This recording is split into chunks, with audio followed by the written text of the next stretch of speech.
Okay, my name is Marlene Kanga. I'm an Australian chemical engineer. I'm the past president of Engineers Australia, and I'm currently the president of the World Federation of Engineering Organizations.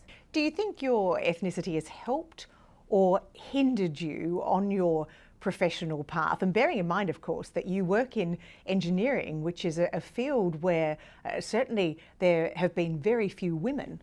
It's been very difficult, and I have to say the realization came very slowly that that I was facing discrimination. I just saw it as a barrier.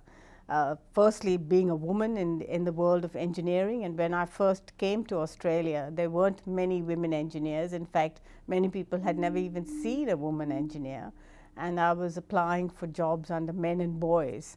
So that was a huge barrier.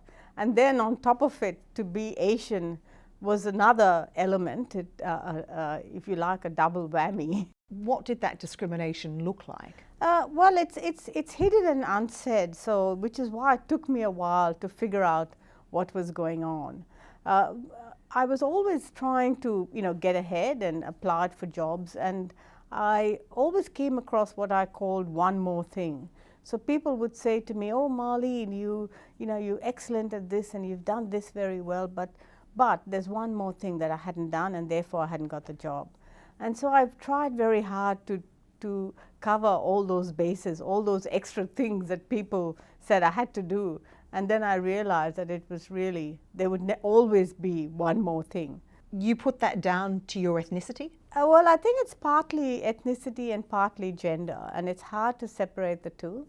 But more and more, I think, I think it's ethnicity, partly because I can't change the color of my skin, and I still sound like I've just stepped off the bus from Mumbai. So, I'm very distinctive in that sense. So, I don't know what it is. I haven't spent a lot of time speculating on it. If you don't know what it is, do you know why it is? Why is it that even now, when you're the president of the World Federation of Engineering Organizations, you're still dealing with this?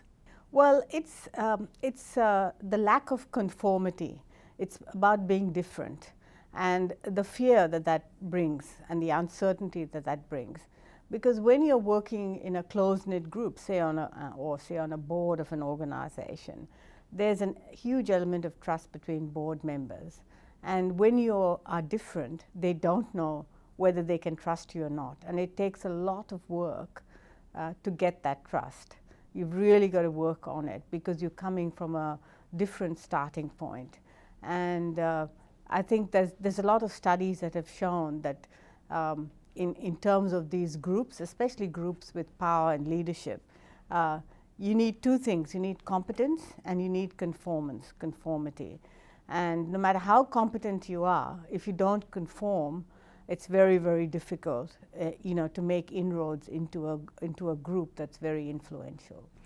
Is that why, do you think, that we don't see many Asian Australians in leadership positions? Yeah, I think that's the reason. It's an unsaid thing, and it's something that has come to me again out of a lot of thought. And I think a lot of Asian Australians don't bother with it. They just give up because it's so hard, and they go and do other things, or they make their way in other ways rather than in the traditional organizational and power structures. So this is the reason why possibly you don't see many Asian Australians, say, on the boards of organizations, in leadership in government, or even going into politics. Do you think that most Australian organizations beyond business value diversity?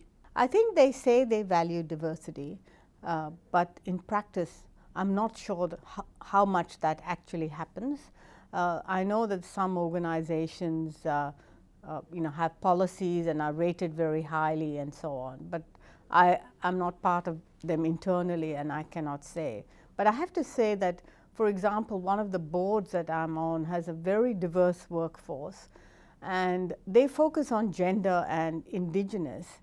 And I recently said to them, what about the rest, the culturally and linguistically diverse workforce, who are making a fantastic contribution and who are in fact leading some of the great innovations within that company, but they're hidden.